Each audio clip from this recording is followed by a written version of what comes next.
So what's up, guys? Check this out. So there's the new mine, and I'll be taking that tour here shortly, probably next couple weeks. But that is the new mine. As far as I understand, that is the newest one. We're going to Cripple Creek. And there's Pikes Peak behind us. I don't know if you'll be able to see it. Maybe I'll slide you over. I don't know. I'll figure something out. Maybe more like that. Anyhow, we're going to Cripple Creek, and we're gonna go check out the mine, man. And it's the oldest part of the Cripple Creek mine, and it's gonna be sweet, man. So, like I said, Cripple Creek, we're probably gonna run into it and throw some coin in a couple machines.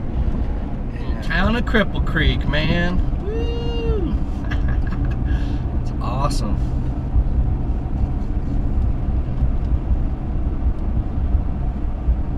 Cripple Creek, Cripple Creek. Double Eagle.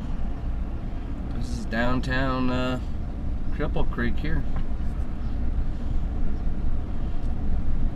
It's nice and quiet. Got a pizza place. They got a couple little ice cream places and stuff. We're gonna stop in and check it out. We could spend a couple hours, but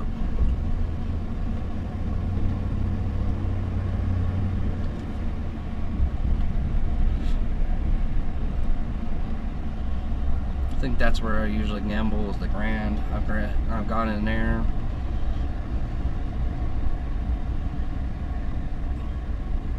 So we'll go into the Century Casino. I think I've been in here. It used to be something else, so go in here and check this out.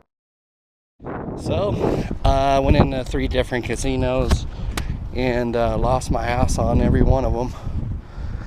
So it's kind of how it goes with gambling.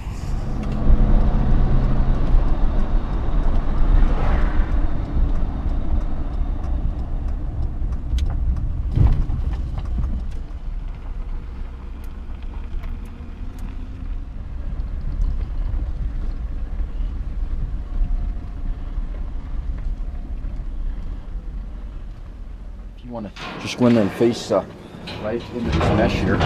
Just get up there, yeah, just like that, real close. So real close.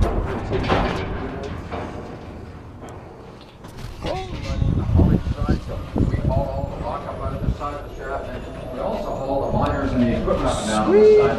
And over here in front of us to the south, there's another compartment, and that is called a manway, and that's a series of ladders that goes all the way from the surface down to the balance above. So if there's ever a problem with a hoist breaking down or a power outage, we can climb up out of the mine on those ladders. Here at this thing, it takes about an hour and a half to 2 hours to climb out of the mine and come out of these ladders. We don't want to do that. In the shaft here, we put levels on the average of 100 feet apart, so when you see these lights going by with those 2 different levels, that's where we are looking for the veins of gold. This shaft here is timbered all the way down with big timbers like 6x6s and 8x8s and 10x10s. And then these cables, they ride down on guys, they're 4x6 Oakwood guys. They're on the north and south side of the cage, and they go all the way to the top of the bottom. And they keep drive it right down the street like an elevator. And in that mountain side, there's also an airline over there. Most of the Sweet.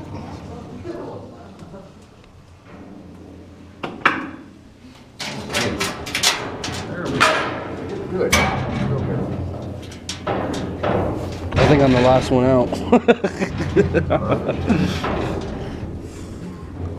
And then once you get on the vein of gold, while you turn and you follow that vein wherever it goes, and that tunnel is called a drift. And so right now we're in the Gold King crosscut here, and we'll go on back here for a little ways.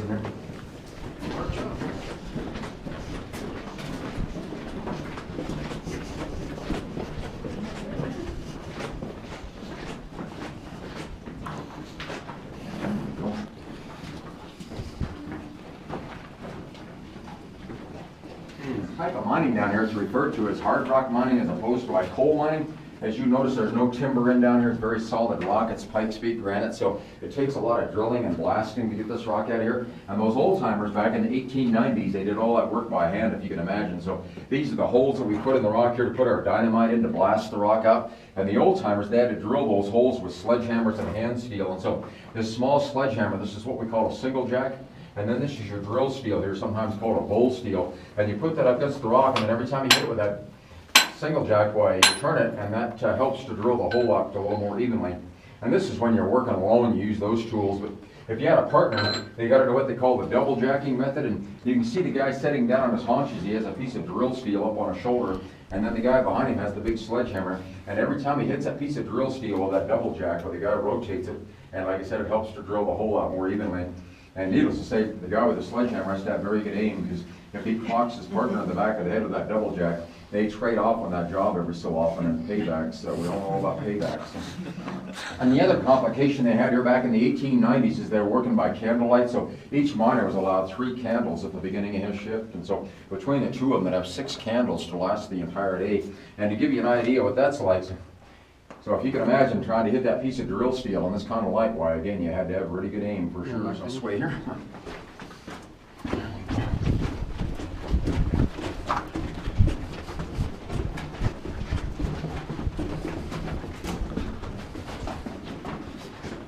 Now this is called a mucking machine. This is an Ironco 12B mucker, and it operates on compressed air, and it works a lot like a little front end loader. And rather than talk about it, I'll just show you the mucking machine. So you can come on up here where you see this. But anyway, I'll mention this thing is really loud, so you want to plug your ears because it is loud. So,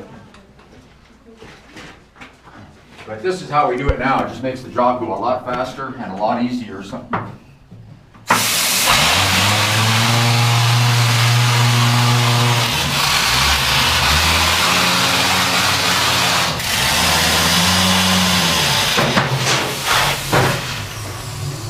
And we normally fill the bucket, but I had a brother-in-law, Charlie, and Charlie was really good and fast on one of these mucking machines, and he could fill this ore car here in about 2 minutes, whereas it took those old timers sometimes 15 or 20 minutes with a shovel. So.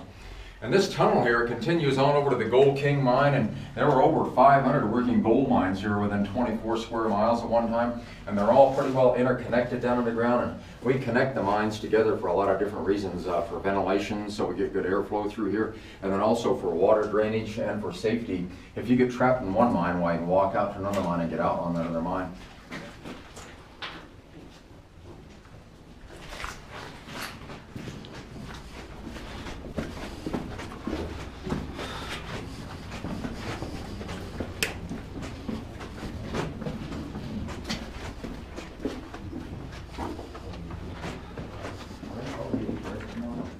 Roosevelt, when he was president, why he came out here to visit the mines, and he thought that was very inhumane treatment of the donkeys, and so he passed some legislation and had the mine owners taking the donkeys out every day for an hour of feeding sunshine. That was quite a project, hauling those donkeys up that shaft every day, so they finally gave up on that, and they came up with what we call an air tram. It's like a little air locomotive, and it was used for pulling these ore cars around. I'll show you one of those air trams back here in a little bit, man.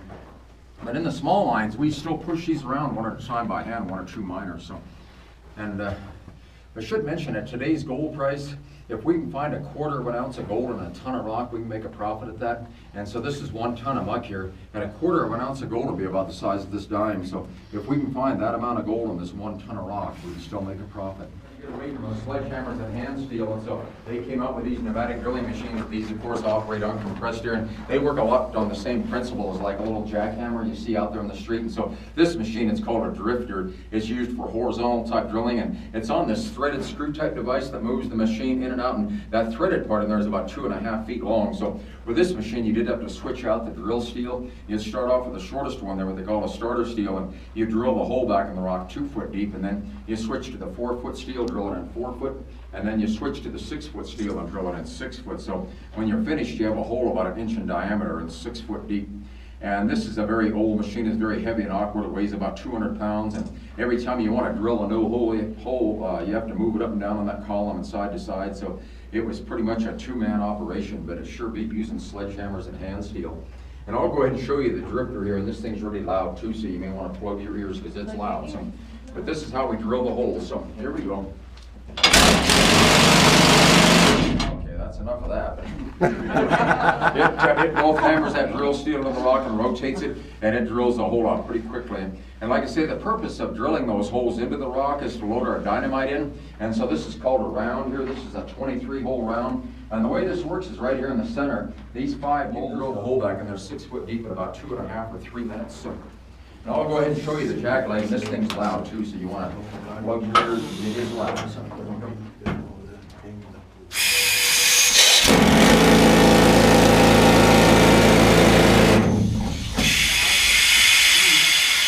And then this is what a more modern round would look like if we were blasting down here today. And I worked with a lot of the old timers, my dad and all, and we did things the old-fashioned way over there. But it's kind of the same thing here. You have this little short stick of dynamite here.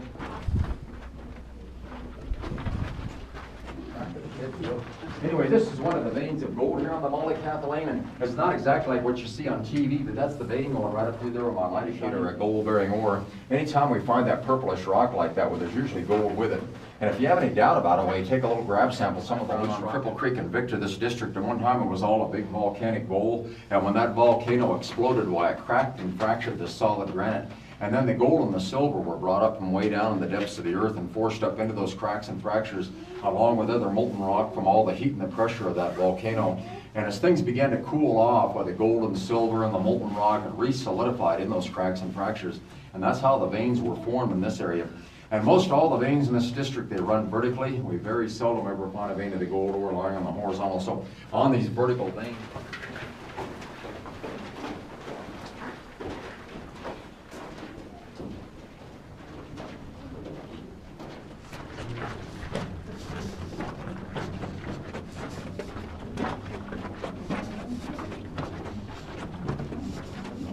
like rust on the rock. It's highly oxidized iron, and then there's some calcite in there. You can all guess what the green is? It is, yeah, it's a copper sulfate. So what do you find about a copper down here? And back in here you see some stalactites and stalagmites forming, and you think about those taking thousands of years to form, but this mine has only been closed down here since 1961, and those have all grown in here since 61. And there's one there behind that wooden chute that is growing all the way from floor to ceiling. So. And then on further back, there's some of those that are a beautiful pink color, and that pink is what tungsten carbide bit, so it's a really hard steel, but it does help to keep it cool. It keeps the dust down. And I'll go ahead and show you this more modern stoper. This is kind of like that jack leg. It has down on the bottom here what we call a stinger, and that stinger pushes the machine up into the rock. And so, and this is the loudest one of all. So here we go. This is the stoper. Here we go. Come on, there we go. I did it. Okay, here we go.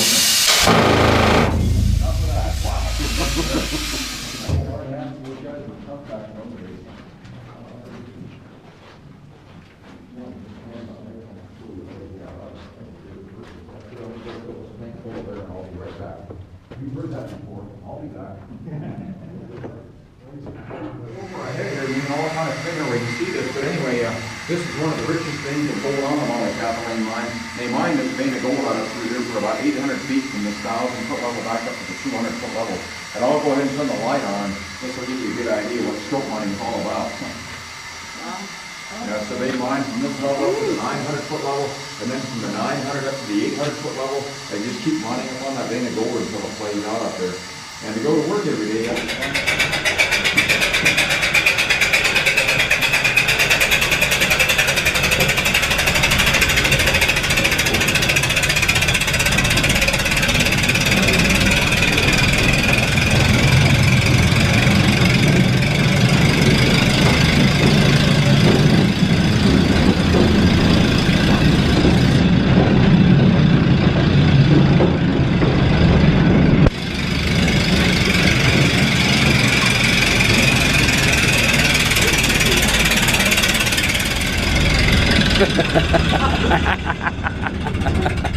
Yeah, look out back to your right.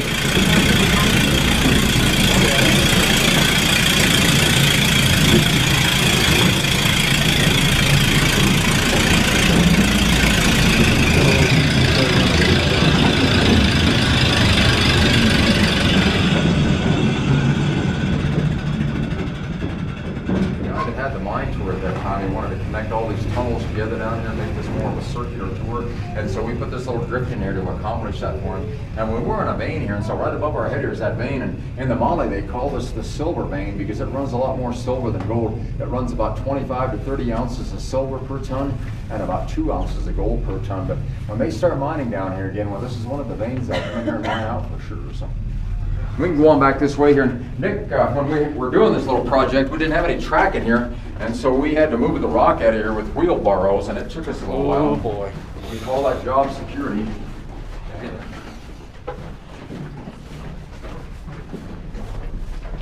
And a subscriber to Advil, huh? Yeah, there you go. Just feel free to read the information, and there's a lot of good information. And most all the rock that's under the glass here, it's all high-grade gold ore in the mines around Cripple Creek and Victor. I'll show you some of that in a little bit. And then once I get this gate closed, this is where the forced labor begins. No. You came in anyway. We're going to kind of poke race. Come over here, and I'll show you this one time and one time only. Just remember this the rest of your life. This is what we call lever rate. You leave it right in the car because it's not worth taking out. So there you go. You don't want to mess with that. And everybody got a specimen? Is that okay? Good deal. And I'm only supposed to give away one. I pretty well guarantee you're not going to down here. It's what we call a winze, and that is spelled W-I-N-Z-E. And a winze is like a mine within a mine. But anyway, you blast the rock out down there, and then you load the rock into that bucket. And those old timers, when they got that bucket full of rock up here to begin with, they were just pulling the rock out a piece at a time. And eventually they tipped the bucket over and shoveled the rock out, so it was fairly time consuming. But later on, some genius, and I mean the guy was pretty smart, that came up with this little metal plate here. It's called an apron, and that helps to dump that ore bucket automatically. And if you want to just stand back here, I'll show you how we dump that ore bucket. And I'll mention this old hoist over here because it's an old steam hoist. It's been converted to compressed air, so if you have your camera, take a picture of that because that's quite a relic, that old hoist there. So, but I'll show you how we dump that ore bucket, and this is not too loud. So.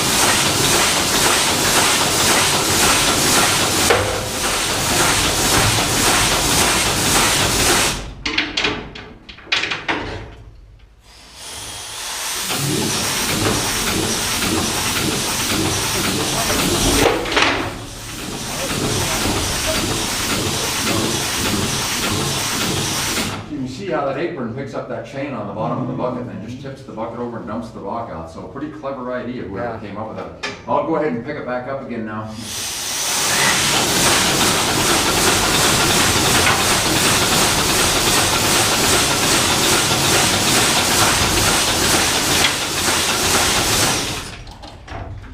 And that is the type of bucket we use when we're sinking a shaft down, even the main shaft out there. Sometimes the buckets are a lot bigger than this one, but that's how you go to work every day, is you put all your tools down inside the bucket, like the jackhammer and shovels and all that, and then you ride down on the rim of that bucket. One miner stands on one side of the rim and hangs onto the cable. The other miner stands on the other side of the rim to balance the bucket and hangs on the cable, and you ride down on the rim of that bucket going down the shaft. So, and that was all before OSHA. And there's one of those buckets up close if you want to see it. It's called a sinking bucket, and it's a solid steel bucket. And then this is how they open. All right, and just be careful walking through. It's kind of slippery here, so be careful.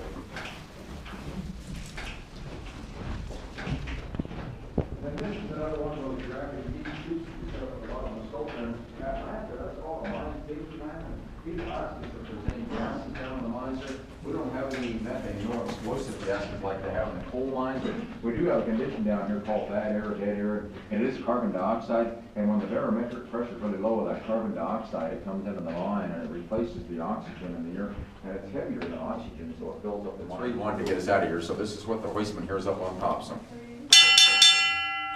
there we go. That's all there is to it. So.